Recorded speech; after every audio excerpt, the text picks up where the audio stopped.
Welcome to the Jill on Money Show. It's Monday, July 1st, and we are here trying to help you make better financial decisions, maybe help you navigate a question that's popping up in your world. Maybe you're thinking about buying a house. Maybe you're selling a house. Maybe you've got a couple job offers. Maybe you're thinking about a change of career. Whatever is going on, we'd love to help you. Just go to our website, JillOnMoney.com, click the Contact Us button, and of course, let us know if you would be willing to come on the air live. Mark will arrange for everything. Don't forget, while you're on the website, to sign up for the free weekly newsletter. It comes out every Friday. Mark does a great job. And check out our YouTube show, which is called Jill on Money, powered by The Compound.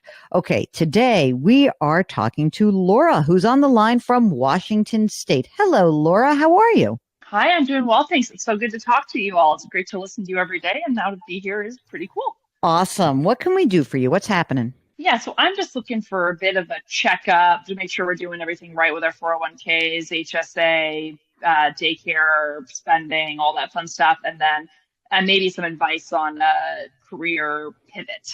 Oh, I love a career pivot. I've only done that twice in my life. Okay, so let's start off with some of the basics. How old are you, Laura? 36. And you had a we, so who's the we in that? A couple? Yeah, partner is 35, husband. Okay. And you have some kids? We have a 14-month-old.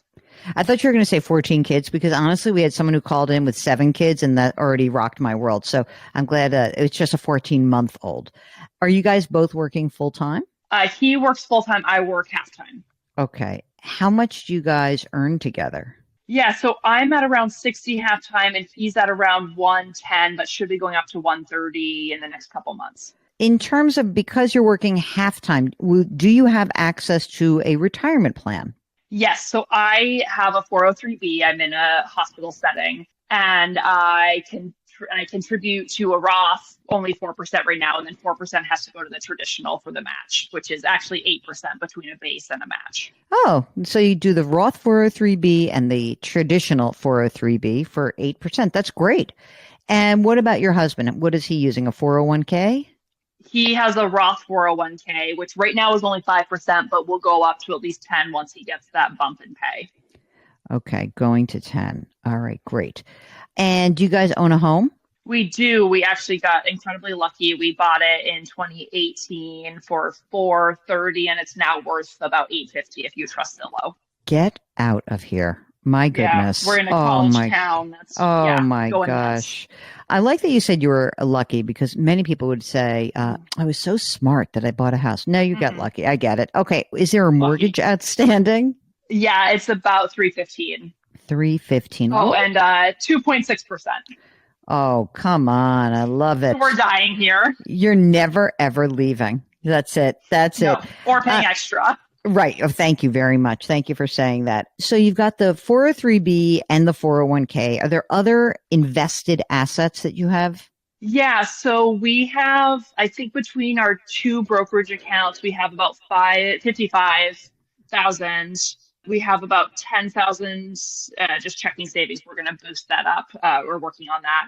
An HSA around 2,000 and a 529 for our son is around 5,000. Are you making regular contributions into the 529? Yeah, so Washington's a bit weird. We have 2 accounts. One is just a regular brokerage, and one is called the guaranteed education tuition, where we pay for what credits cost right now for the future. And so we pay 500 total. 2 credits, and then 180 goes into the regular brokerage. And does that mean that that your son would have to go to a state school, or can it be used for any institution? So it'll count. Yes, they have to go to a state school to use it as a credit for credit match, or it's kind of like what you put into it, you can use at a different school, even internationally. All right, we're going to force him to go. That's fine. We can exert but 500 total is what's going into education funding. Correct. Okay, got it. What about the HSA? How are you contributing to that? Through your husband or through you? So my husband has our health insurance, and that is just a deduction from his pay, and we max it out. Okay. You're doing a lot of saving. Well, we plan to keep it. We had some non lifelong health stuff for our son that, so we plan to just invest it, but we have been taking it out this year just because it's been an expensive first year for him. Oh, poor baby. But okay. He's okay. Yeah, he's good. He's good. Okay. How much do you pay for daycare? So he goes 3 days a week and it's $1,300 a month. Hmm. Hmm. Yeah, let me hear that. Okay. So with all of this, do you have any other debt besides the mortgage? Do you have a car loan or an old student loan of your own? No, I am another lucky person. I am so grateful. I actually got public service loan forgiveness. Oh, it worked. Yeah, W- it was did. amazing. And was it hard to get that? Did you have to become like persistent nudgy person, or did it happen seamlessly? Yes. No, nudgy. No, gee, I kept all the paperwork. It took me 12 years and a lot of back and forth, but one day it just went away. So yeah. How much went away? So I left grad school owing 70. I paid for 12 years and about 70, 95 was forgiven. Holy smokes. Yeah. Oh my Yeah. God. I mean, it's in it. You just put a big X through that. We're done. So Yes. given where you guys are now with you working halftime, and I know that he's going to get a raise, but even just right now, you're 60, his 110. How's your cash flow? It looks like you're saving quite a bit of money. Yeah, honestly, we need to spend about 5,000 a month, but we spend about 6,500 when we like buy mountain bikes and things like that. Well, I mean, you live in the Pacific Northwest. You have to have a mountain bike. That's almost like part of the state constitution, isn't it? Basically. Especially where we are. Yeah. All right. That's great. But you'd have no other debt. And so things are going well. This is good. What is your game Yes. plan? Will you continue to work half-time while your son is, still an infant, or what do you think is going to happen? Yeah, so we plan to have a second. So we're looking at, daycare for quite a while. We're going to try and get into, there's a couple more affordable full-time programs that they just have to be a little older for. And so we're trying to get him into one of those as soon as they have an opening. And so my little job transition is starting a little therapy private practice on the side. So I'll probably end up working a little closer to full time if that works out. And would it be about the same money or more money, flexibility? Like, how do you see that playing out? Yeah, so for now it would probably be double, and it could be upwards of triple if I Oh full my time that. God. Wow. Yeah, And you're a social worker? Is that what you said? I am. Yeah. Okay. We'll have a whole therapy session when we're done. Okay, we'll be done with this. But you seem to be in very good shape. Do you have anyone else you have to take care of besides the 14-month-old, the second kid? Do you have parents that are nearby that you need to keep an eye on, like anything like that going on, or a sibling that needs assistance? Hopefully not. No, we have one side that's in incredibly good position, and we have another side that it should be okay. Okay. The one that's in the incredibly good position, does that mean that we could maybe look at, is someone else going to help contribute to the 529 plan, or not that incredibly good position? No. There's expected long-term support, once hopefully in 100 years when they're no longer around, but nothing right now. Okay, gotcha. And how about for the two of you? Do you each have a life insurance policy, a term life, or any other kind of life insurance? That's a great question. So I do. I have 25 years, 750, and we're working on getting a 1.25 25-year for my husband, but he's had a hard time with the online applications, and so we're working on it. He doesn't have any coverage through work? He does have some through work. I think it's about 3 times the salary, and I also have about that. Okay. But you're on it. You guys are making your way through Yes. that. Okay, good. You're laughing. You're like, he can't quite click on these things.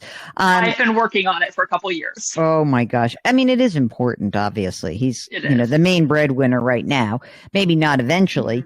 Will either of you be entitled to a pension down the line or not? No. Okay.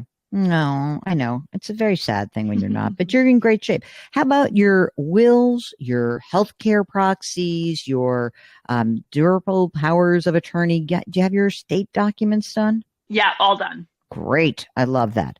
So right now, if I looked at your cash flow every month, again, presuming the 110 plus your 60, you're making these contributions to retirement, right? He's at 5% in his 401k Roth. You're at 8% between traditional and Roth.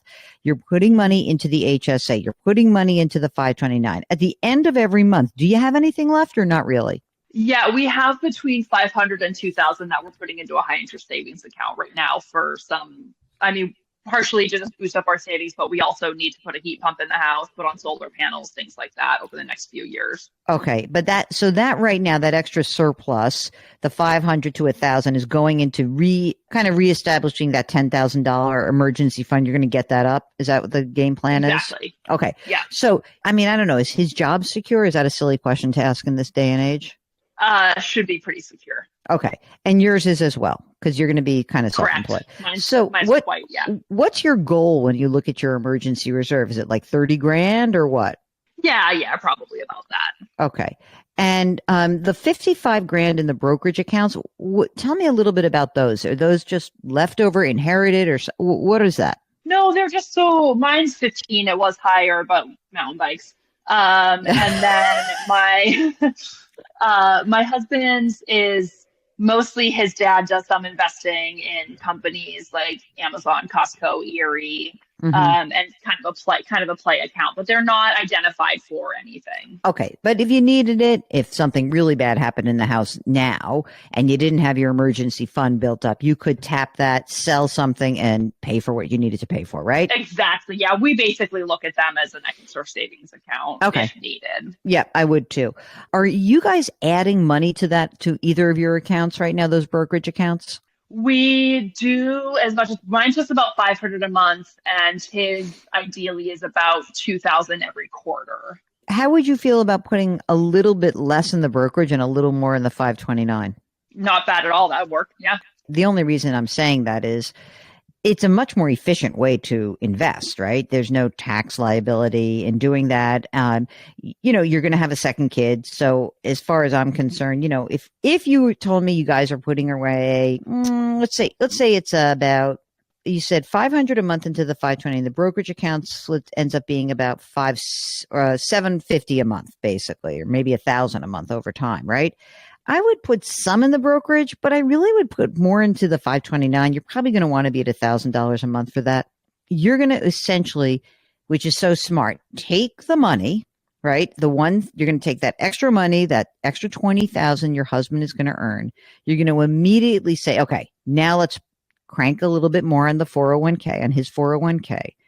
Presuming that works out okay. Let's like have a few months where you do that. Just see how the cash flow rolls at that point. And now you're sort of favoring your brokerage over the 529 in terms of your cash flow. I might just make it equal, right? So if there's 3,000 total every month that you have extra, I would split it between 529 and the brokerage. And is there any reason why you have separate brokerage accounts, just because you think he's crazy and he doesn't need to have that much risk and you don't like that? Or is there anything behind this? No, not at all. We've been together for, 8 years, but we both came into it with separate brokerage accounts. That's really it. Okay. So let's talk about your shift. When you go as you transition to become self-employed, just given the way that world works, is your goal that you're going to sort of start building a private practice over time and then kind of reduce your half time? Maybe instead of 3 days a week, you'd go to 2 days a week. It's like, is that how you're going to scale it in? Yeah, currently I don't really have any intention to leave my half-time job. So I would, at this point, be doing each half and half. And I get my long-term disability from my job. And then obviously my benefits, other than health insurance, I get from my husband. So that's a benefit. That's wonderful for the future. Right. And, listen, presuming you keep that, if the private practice starts to grow, and really starts to kick some tush, and you're making a lot of money, get back in touch with us, because that's when we might be thinking about a different kind of retirement plan for you. Whether it's a solo 401k, a solo Roth 401k, a SEP IRA, there are a lot of different options. It works, it kind of works better when you have a lot of income, but, your ability to fund your various retirement plans, he'll start maxing out pretty soon. Once, his money gets, it's already going to be 13,000. It'll be another 10,000. So once he's maxed out and you're on your feet, then we can start talking about different retirement plans. But it sounds like you're in very good shape. Look, the only to-do that I have for you guys really is his life insurance.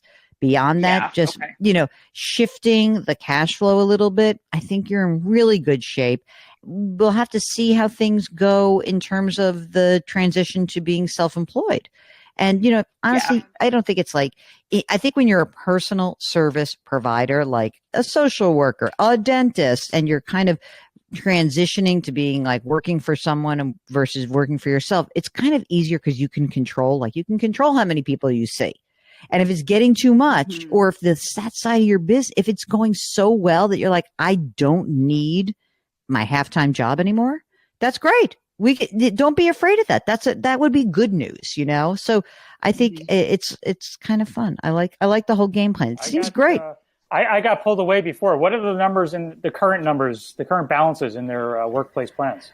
Oh, I missed that. Oh, so there you go. Yeah. So I have about 110. I would say that 30 is Roth, and I do contribute. I maxed out a personal IRA, Roth IRA. Okay. So, but you have 110, and how much does he have? He has about 100, almost entirely traditional. That's great. It's awesome. They're only in their 30s. I know. It's good. Amazing. It's going to be great. I love it. Hey, if you, like Laura, are really, you're in the thick of it in your 30s and things are happening, or you're in your 40s, 50s, 60s, 70s, it doesn't matter. There's a lot going on. If you need some assistance, just kind of walking through where you are and also trying to figure out how to get to where you want to go to our website, JillOnMoney.com. Click the Contact Us button. Of course, please let us know if you'd be willing to come on the air live. While you're on the website, don't forget to check out our subscription service called Jill on Money Live, where you have access to quarterly live webinars and a lot of cool bonus video content.